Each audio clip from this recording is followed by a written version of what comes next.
Hello, welcome to the highlights of this vital Benson Hedges World Series Cup clash between Australia and England at the Adelaide Oval, the middle of the triple header at the Adelaide Oval over this Australia Day weekend, and a vital one, particularly for England after they went down yesterday to New Zealand in that very high-scoring and thrilling match. The points table shows that Australia and New Zealand each have 8 points. England have 6, but England have played one more match than the other two teams. Here's Tony Greig out in the centre now with his pitch and conditions report. Yesterday, the bowlers and the fielders had a lot of trouble with the heat out here, and today it is hotter, so it's going to be interesting to see how they handle the conditions. The batsmen, on the other hand, had no troubles at all, largely because the pitch that was made for the match, that's yesterday's match and today's match, is a very, very good one. You can see there it's very white, just a few cracks in it, some patches of grass, but a really fantastic pitch for batting. Having a close look at it, you'll notice that it is pretty firm. But on a few occasions yesterday, the ball didn't quite carry through to the keeper, and we might find today that's just a little bit slower, and on occasions, of course, we'll see the ball bouncing in front of the keeper. That's good for batsmen, and I suspect there are going to be a lot of runs scored out here again today, and that's good for the one-day game. Having a look at the moisture content, well, that's bang on 62. Bang on 62, which means that the moisture is way down on this pitch, and so it's obviously a very good one for one-day cricket. Once again, let's have a look at our weather wall, and once again, there's no point in dwelling on the wind direction and wind speed because there's no direction and no speed. But the air temperature is climbing pretty rapidly. It's got itself up to just above 30, and that's higher than it was yesterday. Very warm in the middle. Humidity, that's almost average on 30 as well, 30% humidity. But coming down to the player's comfort or direct heat level, that's on 40 already. Now, that is really pretty uncomfortable in the middle. So it's going to be tough for the fieldsman, and the barometer is, as it was yesterday, steady 1,022. Pretty tough conditions out here for fieldsmen and bowlers alike. The batsmen, I think, have to dominate the day. Thanks, Tony. Well, it looks as though the pitch is going to be an absolute beauty again today, but it will be fairly warm out there for the two captains, Bob Willis and Kim Hughes, and Ian Chappell, who interviews them now. Hughes to toss the coin. Tails. Regular thing now. Piece of cake, isn't it? We have a bat. Okay. Bob, Richie Benno's still up there shaking his head and saying unbelievable. How are you going? Well, nightmare's over. Yeah. New day today. Yeah. Bit hotter, so... Yeah. What do you reckon is a safe score on this wicket? About 330. That's pretty good, isn't it? Yeah. Magnificent wicket, yeah. I mean, we fielded badly, dropped some vital catches and didn't bowl very good lines. Kiwis kept going, full credit to them. We've got to pull finger out today and get back into it. Yeah, last chance, isn't it? Good luck. It is, really. Yeah. Kim, how does Hooksy go? You make it? Yeah, he'll be all right. Ian, a bit of a scare yesterday, but he's come up all right. All right, and what's the combination you're going in with? Jeff Lawson comes in for John Maguire, so that's the only change. All right. What about the tail end of your batting? You're not getting much from there. It's a bit of a worry? Well, really, the batting should be done by the first 6. Rod's in reasonably good form, but Lawson coming back into the side gives us certainly a little bit more depth down there. Only leaves Dennis, Hoggy and two up, and heaven knows what they're going to do, but it's short boundaries pretty square here, so, you know, but hopefully they won't be needed. All right, get cracking, and I think you both need about 300. Well, there we are. Bob Willis of England winning the toss once again. He's making a habit of it, and he's decided to bat first. And Richie, how many do they need? Well, they need plenty, Ian. And nice line, Bob Willis, and good luck with the finger. We pick up play now in the second over of the morning. Just 4 runs on the board. Dennis Lilly is the bowler, and he's bowling to Ian Botham. Your commentators are Tony Greig, and with him is Fred Truman. He's hit that high and way down towards the short boundary on the leg side. It bounces into the crowd, and so both them off the mark with a big hit to leg.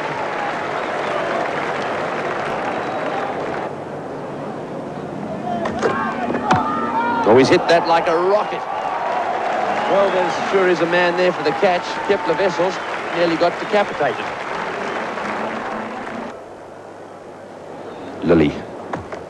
He drops the ball. As he was about to let that one go, it dropped out of his hand. A big cheer from the crowd.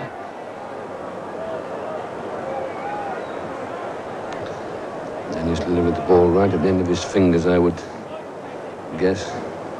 And just as he was going to start. In fact, he possibly caught the umpire. But he's trying to get close to those stumps. Just look how close he is. Let's go! Oh, he's got him. Well, it was a very sharp chance. Both of them absolutely threw the blade at that ball, and it was a thickish edge and went flying to Hooks' right hand. He managed to get a hand to it, but it was just a glancing blow. And so both of them has collected 2. That ball swinging away. Ian Botham going for the big one. And Hooks just managing to get a couple of fingers to it. The ball's gone wider off the seam. Awesome. Once again, Botham smashes that through the gap. Well, that is as good a cover drive as you'd ever see. It went all the way along the ground, and it went so hard. Age 27.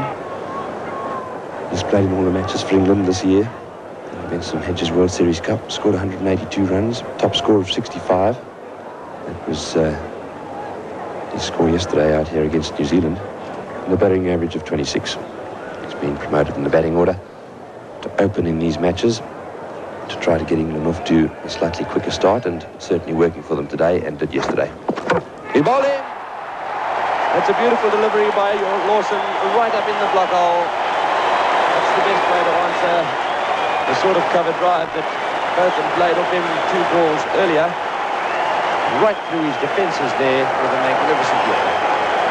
Well bowled guy. Jeff Lawson. And both of them playing all round it and a bit across it. And that's the first wicket down for England. The score is 25 for the loss of 1 wicket. Clear skies. It's Dennis Gully, Tavares. Tavares close. Out is Mel Johnson, Willie on his knees. It's the over bowled, 1 for 44. Rodney Hogg on line to David Gower. Fine shot, the leg glance, racing away towards the boundary. David Gower waiting for that ball to come to him. Hit the face, turned the wrists, and raced away for 4. Hughes making a change. It's going to be Jeff Thompson, who replaced Dennis Gully after 6 overs. Safe again. It's the second chance to go down. I will have a little look at that again to see if it carried. If it didn't, then it's only the 1 chance has gone down this morning. Very tentative. Chris Tavares playing at the angle ball. Rodney Marsh diving across, as did David Hooks at first slip. It certainly went in between them. The big thing that we've got to look at is to see whether it would have carried to Rodney Marsh. I doubt whether it would have carried to David Hooks, and Rodney Marsh doing the right thing, diving across, trying to pick it up before it got to Hooks. A good healthy edge, but then it really dived. Hooks, I think, at the end may have just got a finger to it. It certainly was very low by the time it got to him. Captain Kim Hughes must have 2 men in catching positions, and he's got 2 slips. David Hooks at first slip, and Kepler Wessels, who's across over there and would be nearly a 3rd slip. The reason for that is that the Australians think that when Chris Tavares does get a nick, it goes a little bit wide.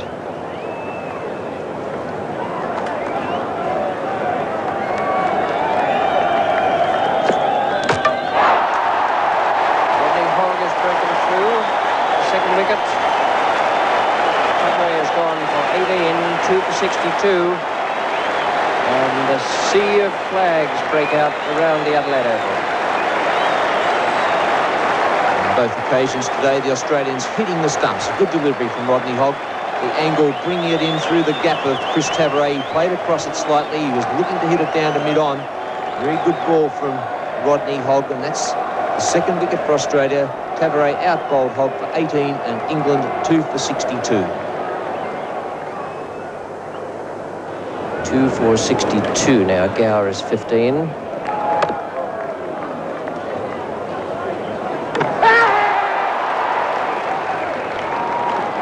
Shots there for the run out, but Lamb looked to be doing it quite comfortably. But I think the big thing here, Richie, is to have a look at the bat.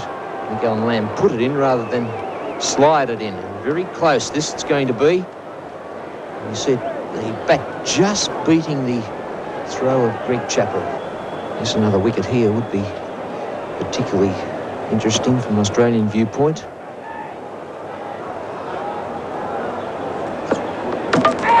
that's well bowled. Beautifully bowled by Rodney Hogg, and this is a key little session for Australia. Hogg 2 wickets, he's bowled very straight, been very direct in his approach.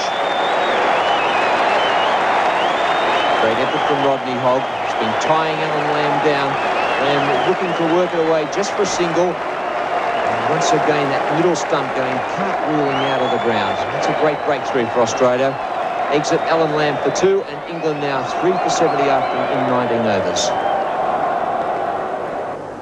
Rodney Hogg has gone off, and Greg Chappell taking his place at the river end.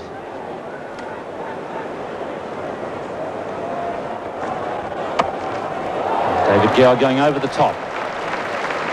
Kim Hughes has quite a chase. The ball may not just make the boundary, but the batsman should get safely through for 4. Randall coming back.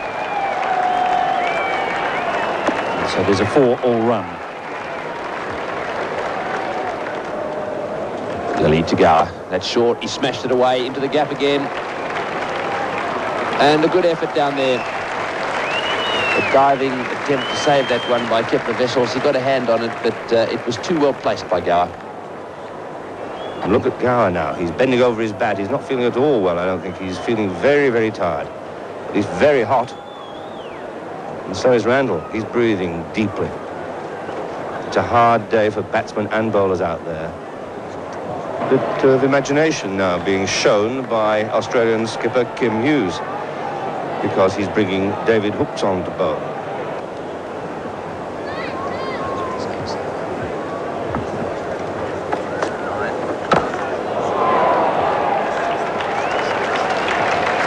That's played away down towards deep mid-wicket. So 13 runs coming off that over from David Hooks. That's a little bit expensive. It's 3 for 157. On strike, Thompson the bowler. Could be out. Yes. Doesn't do a bad job, Dennis Lee, for a fast ball. He come forward then and took the catch diving, and a vital wicket. Gower out for 77. And David Gower, just a little bit of fatigue setting in towards the end of this innings.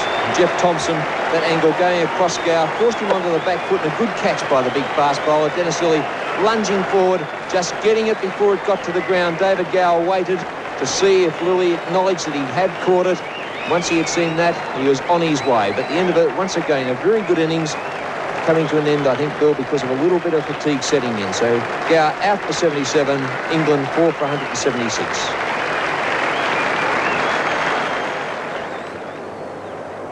Jeff Lawson. Vandal on 47. Well bowled against inside edge, racing away towards the fine leg boundary. 48. 49. Jesty not coming back. He's going to get run out. Trevor Jesty. Oh, what off for England. Rodney Marsh hurling the ball at the stumps. Randall dropped the bat. Trevor Jesty went to sleep. Man on 47 looking for his 3rd run. Randall was off as he should have been. Jesty's call didn't respond. He was gone for all money. You wouldn't have seen that cricket in park cricket, Bill. Randall setting off, slipped. Rodney Marsh throwing at the stumps. He also lost his footing, but gee, it was bad cricket from Trevor Jesty up the other end. He turned. Randall turned also. Looked up. Jesty was on his way. You see Jesty looking at the ball, and then suddenly Randall sees that he's not coming down and tries to get back. Gee, the man on 49, you would have thought that he'd have sneaked through for that extra single. Rodney Marsh had a bit of time there to dive at the stumps as well. And he's gone. Would you believe it? That wicket for Trevor Jesty. Caught and bowled. Jesty not taking the run that was there. And Randall driving a slow that will be straight back to Lawson. He's out for 49. What a great over from Jeff Lawson. He really worked hard for that wicket. Beat Derek Randall on nearly every delivery in the over. And then just enticing him into a drive. It wasn't quite pitched up, and Lawson making his feelings well known, telling him where to go. And that's where he goes to the pavilion. But a very good innings by Derek Randall. Out caught and bowled Lawson for 49, and now England slumping a little, 5 for 178.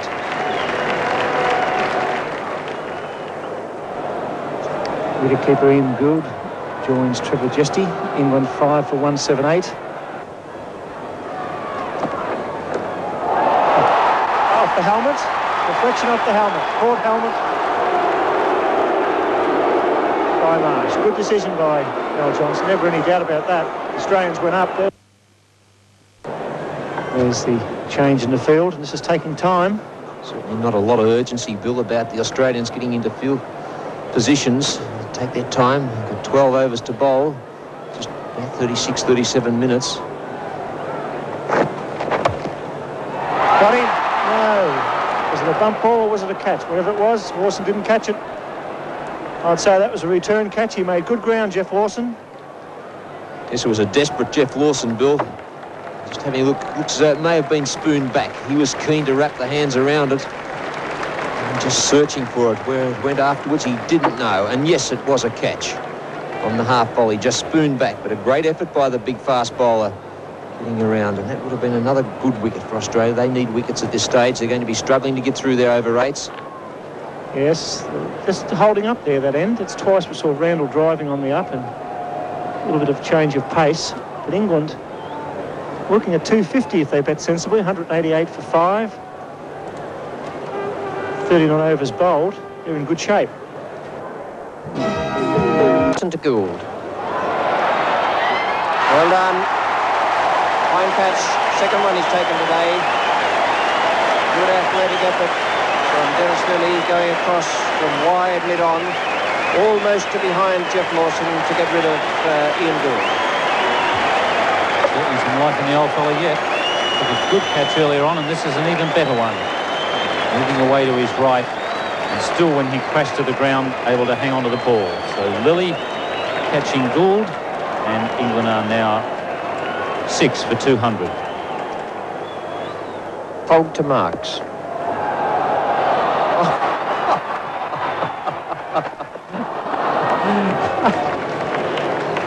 I've seen just about everything now. Rodney Hogg is not at all pleased with the batsman kicking the ball away there from the charge he was making down for the run out.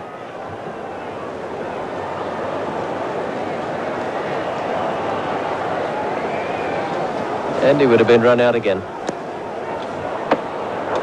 Big Marks there, doing the right thing in protecting his stumps and booting that ball away. I think that Jesty would have been safe from a Rodney Hogg attempt at a run out. Trevor Jesty faces Jeff Lawson.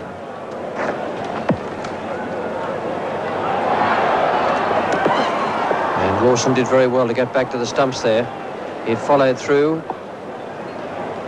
Came around very, very quickly. Good cricket there from Kepler Vessels. Very quickly in on that one. Saw that Marks was interested in a single. And also good cricket from Lawson to get back to the stumps. Lily's taken a couple of good catches. There's some good work from him in the field.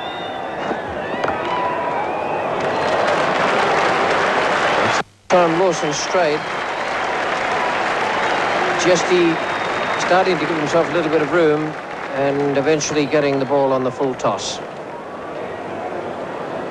Wasn't a bad delivery from Lawson. He was trying to spear the Yorker in when he saw Jesty coming. But he just over-calculated a little. So you can put that down to a good piece of batting by Trevor Jesty. Good piece of footwork. Rodney Hogg to Trevor Jesty.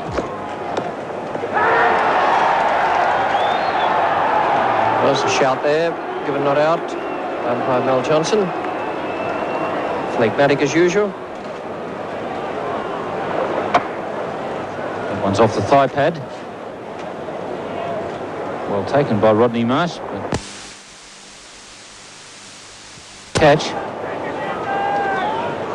Rodney Marsh more interested in getting up to those stumps to make sure that Big Marks wasn't coming through for a single. 1:30 is the scheduled finishing time for the first innings in this 50 overs maximum per side. So it'll be 3 overs the Australians will fail to bowl.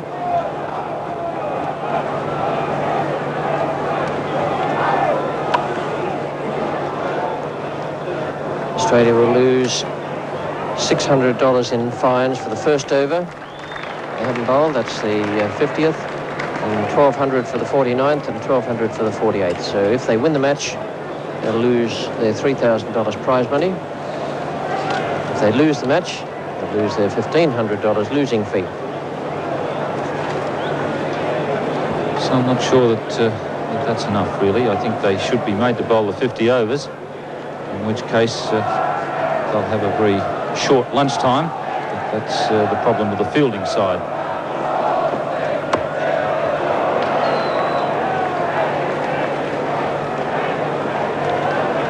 Two more to Marks.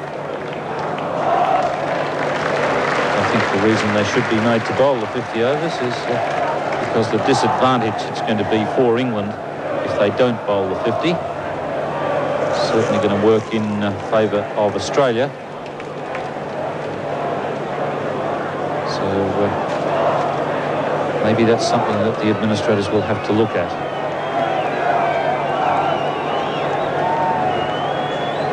Jeff Thompson bowling to Marks. In the air. It's going to be safe. Dennis Lilly is after it.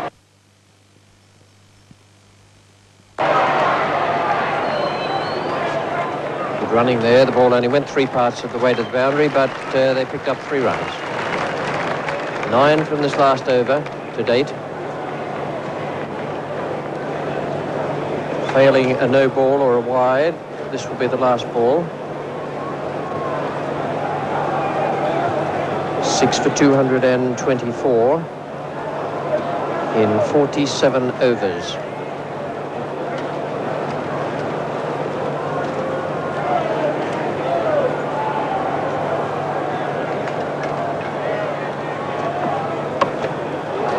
It's in the air, beautifully placed. 4 runs from the full toss.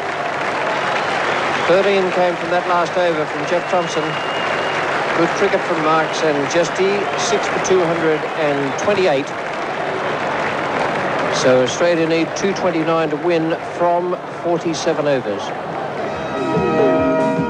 Wouldn't be all that difficult an effort for the Australians. They need 4.87 and over, and to keep England down to that figure in 47 overs, 2 of the bowlers, Lawson and Hogg, I thought turned in their best one-day performances for quite some time. I thought Hogg was quite superb today in the heat. He bowled very accurately, and no one was able to take any liberties with him at all. 4.87 then for the Australians, and at the 47 over mark, England's innings finished, and the Australians very much liable to a fine for not getting through their 50 overs. We pick up play now in the second over of the Australian innings. 2 runs on the board, and Jackman is the bowler. He's coming in to bowl to Alan Border, the left-hander, and in the commentary box it's Ian Chappell. With him is Fred Truman.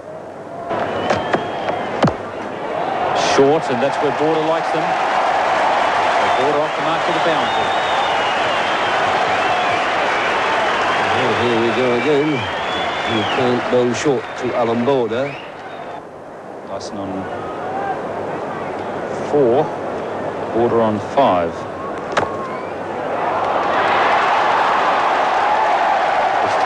Covers. Good shouting, a good effort there by Chris Taverray, but I don't think it was a catch. He hit this ball into the ground and it bounced to him. But, Chris Taverray getting across well for that. Certainly a bump ball. And Chris Taverray saving a certain boundary. Robin Jackman has hardly been seen on this tour, and when he came in at Sydney, he got 3 wickets and won the Man of the Match award. That one really grubbing along the ground. Gives both of them the chance for a throw. And here's overthrows. Alan Lamb not able to block that throw. I think that Bob Willis is quite happy to see that one run into the fence so that the batsmen don't run 5 overthrows. It's obvious there that the man they would like to get out is Alan Border, because Ian Botham picked this up blind. The ball not bouncing, picked this up blind and just threw. Alan Lamb got behind the ball, but forgot to get the whole of his body behind, and it shot in between his feet for 4 overthrows. A bit unfortunate that, both for England, Ian Botham, Alan Lamb, and especially the bowler. Border 15, facing Bob Willis.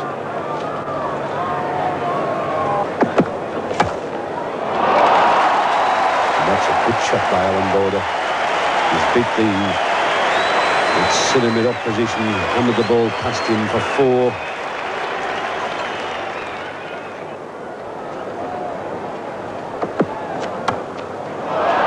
what a great catch. Beautifully caught there, Randall taking that catch in his one hand, I think this is right hand, and bought it for a second and couldn't believe it.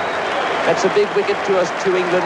Bob Willis there, getting him to play the cut square of the wicket, and a beautiful catch by Derek Randall. Unlucky Alan Border picking Derek Randall out. One of the few men on that field who could have taken that catch. And here is England's answer to Bruce Yardley, the kangaroo. Derek Randall leaping with joy as he catches that very difficult chance. 1 for 27. David Hooks, the new batsman, is on strike. His opponent will be Robin Jackman, who's bowling from the northern end. And both the England bowlers have bowled very well, very economically. Oh, nice shot. He's one bowl out there to David Hooks, albeit that he hasn't got off the mark yet. The first opportunity he gets, he hits it straight through the gap at cover for 4. Oh, there's a big appeal there for LBW. That must have been pretty adjacent. Umpire Mal Johnson not moved. Perhaps it pitched just outside leg stump. Jackman looks very disappointed. He's certainly a wholehearted appealer. Let's have a look at this again as that ball pitches in line. Yes, that's fine. It hits Hooks on the flap of the pad. And it was more or less in line, middle and leg stump, but perhaps he was getting a little bit high. Yes, perhaps it was. It certainly hit the roll. It pitched seemingly to me in line. And let's have a look at the height here. Up it comes. Well, I suppose he got the benefit of the doubt. He follows that with a good shot. We're just outside off stump again, and Hooks collects a single. So, let's have a look at the overall Ampol strike rate for the bowlers. Carl Rackerman leading in that race. He's not the most economical of bowlers, but he's taking the wickets most frequently.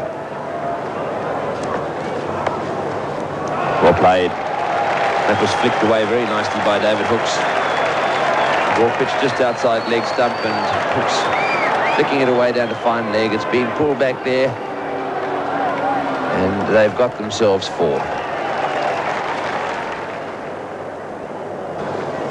That's the sort of shot I'm talking about, and it's way over the boundary. So Hooks has started, and that's 6. Well, that's precisely what I was talking about when I said that David Hooks was such a dangerous player on the Adelaide Oval.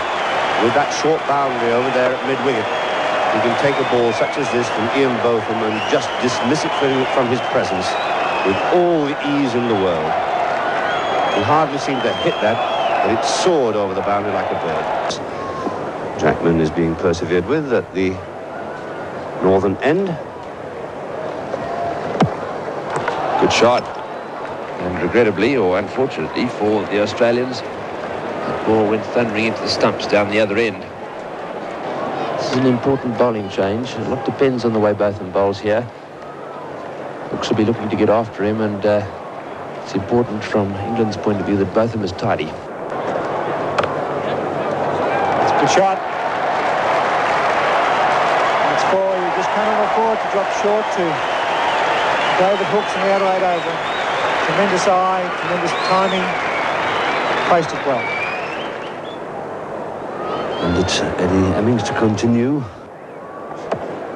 Dyson's gone for the big one again. Is he going to be caught? I think he's got it. He's got it. It's Alan Lamb, and he's out. John Dyson. What a good catch. Running in and taking that very low to his right. What a beautiful catch that was. He made a lot of ground. John Dyson was being tied down. He goes for the big one. And there's Alan Lamb. He's taken a beautiful running catch. And that is Australia's second wicket down. They're now 2 for 89. Kim Hughes, the new batsman. Marks has bowled very well again today. He's gone, Kim Hughes. Lofting Vic Marks to David Gow. It was a good catch. But Hughes was never quite to the pitch of that. And Australia now, I sense a touch of panic there, that they've got themselves into the situation where the pressure is on. A marvellous catch by David Gower. I must admit myself, I thought it had gone over the top of him. And that's the end of Kim Hughes. It's 3 for 97. David Hooks requiring a 1 for his half-century. 49, Greg Chappell 4, Australia 3 for 102 off 30 overs, and you can see that they've slipped just over 30 runs behind England at a comparative stage. There's Hooks 50. On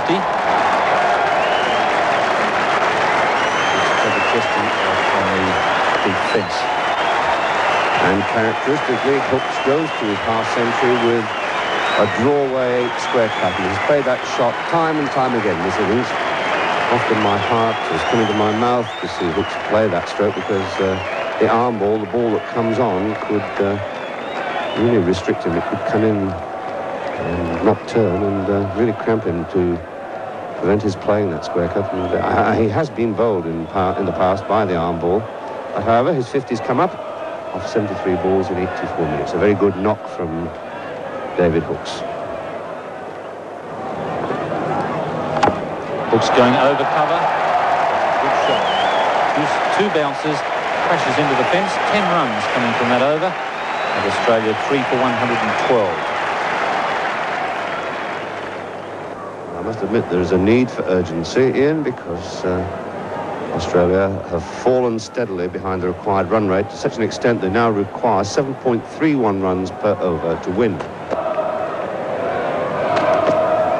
Hooks again advances, and that's a great shot. For 1 second there, the man in the covers, Vic Marks, I think thought he had a chance of catching that one. It's straight over the top of his head and like a bullet into the cover boundary. Chappell will be facing Marks.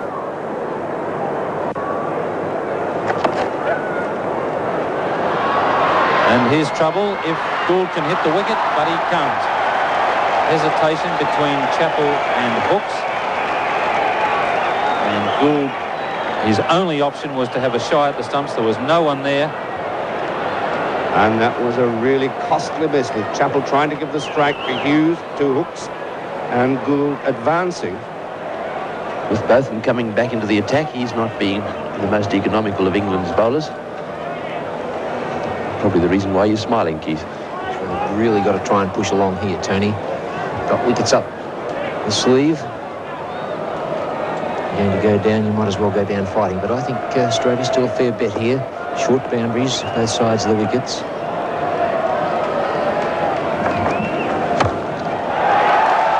It's not a great start for both of them this new spell. A short ball there to one of the best players in the full shot in the world. Simply dispatched into the gap at square leg for 4. And Bob Willis has been trying to hide Ian Botham. Yesterday, 8 overs, he went for 61 runs. And David Hooks, quick to get onto that back foot. Wasn't all that short, but Ian Botham, not a lot of pace in his bowling these days. Tremendous innings from David Hooks. He's moved on to 71. Certainly played a lot of aggressive shots. 7 boundaries, 1 6, but certainly a lot of good placement. Singles, twos, very intelligent innings. Well, he's made a field change and put a man in that gap now. So deep mid-off is open, and that's exactly where Hooks has hit it. There's one thing that is for sure in this game of cricket: you can't put fielders in places where bad balls are hit. That's what both of them did. Hooks responds, waiting straight down the ground. Not a lot of intelligence in the bowling of Ian Botham these days.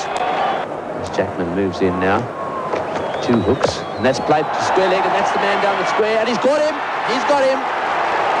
Jeffsty down there. That's a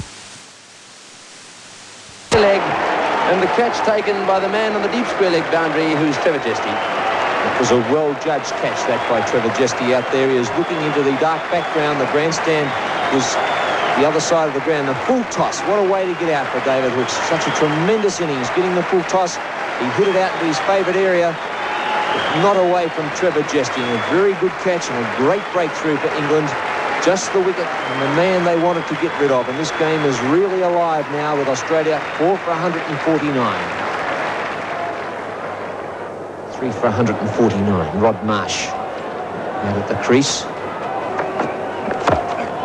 It's hit straight down the ground. It's a beautiful shot by Marsh. It will carry, I should think. It's rolling away down towards the boundary just underneath the side screen. Bob Willis comes steaming down. Hooks it up. Marsh turns for the fourth. Well, it's pretty clear that Rodney Marsh is not going to waste too much time in settling down there. He's been sent in. Throw that big bat of his around a bit. It was a good blow. Straight down the ground. You see Rodney Marsh so often play across the ball and try to hit it out towards mid-wicket. Square leg. It often seems to lead to his downfall, but when he plays straight, he usually makes pretty healthy contact. No problems out there for Ian Botham. Marsh just drawing away. A few quick deep breaths.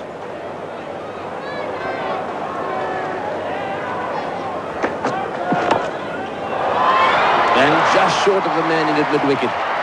Botham shies at the stumps. It's all happening out there. Chappell was out of his ground. 2 opportunities for England. The catch just dropping short, and then the run-out attempt missing the stumps. And he's gone. What a catch. Taken there at mid-wicket. Marsh hitting the ball in the air. And that's a big breakthrough for England. A very good catch. It went very quickly to mid-wicket. And Ian Botham getting the breakthrough. Rodney Marsh looking for the big hit. Put Botham away earlier in the over. Getting onto the front foot. And a brilliant catch. Diving catch by mid-wicket. Robin Jackman. Which is though Robin Jackman has hurt his hand too, Tony, which might be a bit of a blow for England. So the end of Rodney Marsh's short innings. He's out for 7. And Australia struggling at 5 for 161. Just on my calculation, Tony, I think for Australia to win this, I need an innings of around about 70 from Greg Chappell. He's at present 28. Well, that's a beautiful shot. Right into the gap, a deep extra cover, 2 bounces into the boundary. Well, a few shots like that are going to make a big difference to Australia's chances here. 5 for 167 they are. It's in the air and it's going down the ground towards mid-on. Gower coming in. He dives, and did he get it? He did. What a great catch by David Gower. Well, Chappell trying to chip that one away to mid-wicket. David Gower certainly made some ground there. Dived and caught the ball in front of him. Not easy to do that. And Australia's chances slump. Well, I don't want to sound like a know-all, Tony, but we just nominated. The problem for Greg Chappell was if he tried to do it in the air. He tried to hit it high down the ground, but what a great catch from David Gower. Richie Benno said before, he's had a lot of classic catches this year, and that one then, certainly a very important one.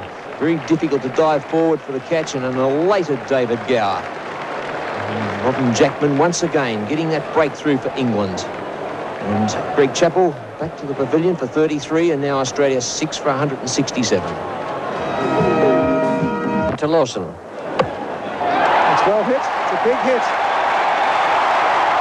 runs, and Ian Botham, the danger man for England. Surprisingly as it may seem, not going with a good line or a good length.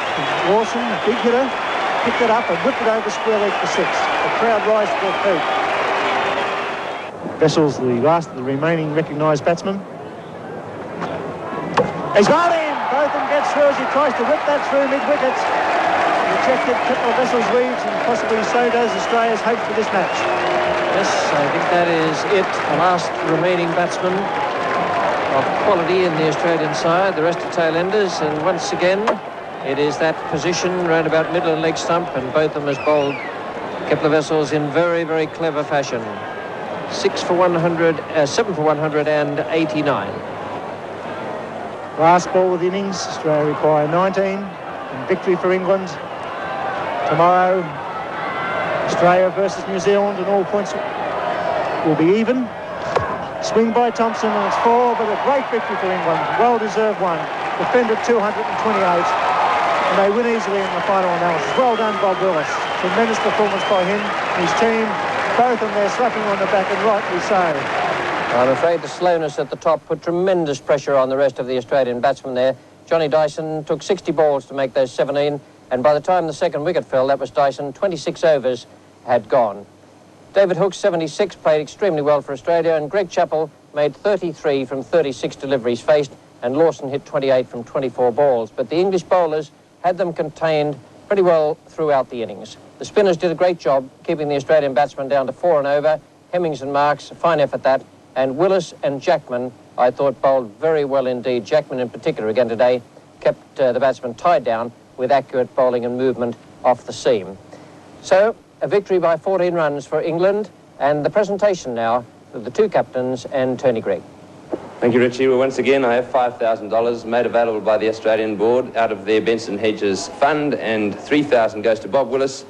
What a tremendous fight back after yesterday. Thanks, Tony. If we'd played a third as well yesterday in the field as we did today, we'd have won the league easily, but it shows you what a strange game it is, up 1 minute. Did you have them all in bed at 10 o'clock and give them a good rollicking last night, or did they get the message without you having to say a word? I think they had a bit of a roasting last night, but we kept faith with the same side because they'd done very well last time we played Australia at Sydney. And they responded very well in the field, and David's batting again. I think he'll have to rest for a little while after that, and running forward and diving catches. Yeah, a very encouraging performance after yesterday. Just to elaborate now on what you do from here. You've got 8 points. You've got 1 match to play. Over to, that's against New Zealand over in Perth. Seems to me that you'd have to win that one to get through. Yes, I think so. I think there'd have to be some pretty weird results for us to get through otherwise. But I think our run rate's good, which will help us if there are two sides on the same number of points at the end. Great performance today after what must have been a very disappointing performance yesterday. Good luck over in Thank Perth. you. Right, well, Kim Hughes has come along. Kim, I'll give you this $1,500 cheque. I don't know whether you're going to have to give it back or not. But it was a bit of a dismal performance today by Australia. First of all, can I just elaborate on the problems associated with getting your 50 overs bowled? Well, I think, we're certainly bowling 2 or 3 extra overs with regards to wides and no balls, which doesn't make things that much easy. And we took a long while for drinks today, 8 minutes and 6 minutes, and this sort of thing is just making the difference. But we've been struggling all year, and it eventually caught up with us today. And struggling despite the fact, really, that Rodney Hogg and Lawson in particular bowled magnificently today. Yes, they did. We're struggling in the middle a little bit. Greg on that sort of wicket is reasonably friendly, and even though we had England 3 for, as long as they kept their heads and played pretty straight, they're able to get 7 or 8 reasonably comfortably. We've only got 5 bowlers in the side. Alan Border, unfortunately, got a shoulder injury. Hooksy hasn't done much bowling at all, and we've been found out with a lack of versatility with only 5 strike bowlers. Over to Perth now, and, you've got a match against New Zealand here tomorrow, and then you're over to Perth to play another match over there. You can't afford not to win 2 more matches. You've only got 2 to play, because if you do not win 2 more matches and get yourself 12 points, the chances are, with your run rate, that you may miss out. That's correct. Obviously, England and New Zealand, with their efforts yesterday, certainly their run rate would be a lot better than us. It's still conceivable that New Zealand could be beaten in all 3 last games. But, we've got to make sure we win tomorrow and then win in Perth. But it's all equal again. New Zealand have got 3 games, we've got 2 games, England have got 1 game, and I certainly wouldn't be putting my money on any of the sides to get in the finals. It's that close. Right, well, you've got a lot of people hoping they see you in the finals. Good luck. Thank you very much. Right, well, there's a Man of the Match award here. It's a $500 cheque, and also this magnificent Benson & Hedges gold goblet, and I don't think there's any doubt about who deserves that today. David Gower, fantastic catches, a tremendous run of big scores. You must be enjoying it at the moment. Yes, thanks, Tony. I'm certainly a lot happier tonight than I was last night. Must have been a pretty miserable England team that got in their cars and drove home. Last night, there was hardly a word said for a while. I think Bob said all that had to be said. We just cowered our heads, did all the usual sort of head banging and the encouraging thing searching of souls, yeah. The encouraging thing was that you could come out this morning and turn it on the way you did. Well, yeah, I think most of us probably had a good rest last night. Probably sort of got everything out the system, thought about it a bit, realised that if we didn't win today, then we might as well go home. Well, it's off to Perth now for the next big one, and no doubt you'll all be very tense for that one. Very good luck, and thanks for coming in this evening. Thanks very much, Tony. Right, that's all from down here. Back to you, Richie. Thanks, Tony. And Kim Hughes there mentioned the fact that Australia didn't get through their full 50 overs. The commentary team has come up with a suggestion for the future. We think that what happened today with England deprived of 3 overs was very much to their disadvantage and very much to Australia's advantage. And this is what we've come up with as a solution for the future. The fines remain, and the Australians were fined the maximum they could be today for not reaching their 50 overs. Then you would double the innings run rate, which is 4.87, and multiply it by the number of overs not bowled. That'd be the number of overs would be 3. You add that to the total, and it becomes 30 runs extra to be added on to England's score. The team batting second would, of course, receive only the number of overs they bowled, which today was 47. And the example you would have of today's game is that Australia's target would have been the 228 made by England, plus the 30-run penalty, and that would be 258 they would have had to make in 47 overs. And we think that would be much fairer because the side batting first is certainly disadvantaged very, very much by what happened out there today. 3 full overs not available to them. And the Australians, remember, bowled a hunk of no balls and wides as well. So England winning today's match by 14 runs. Another match here tomorrow, the last of the triple header games on Australia Day weekend. And that is between Australia and New Zealand. And the Australians must be desperate to win now. They must get another 2 points to go up to 10 because their run rate overall in this competition is below that of New Zealand and England. Good night.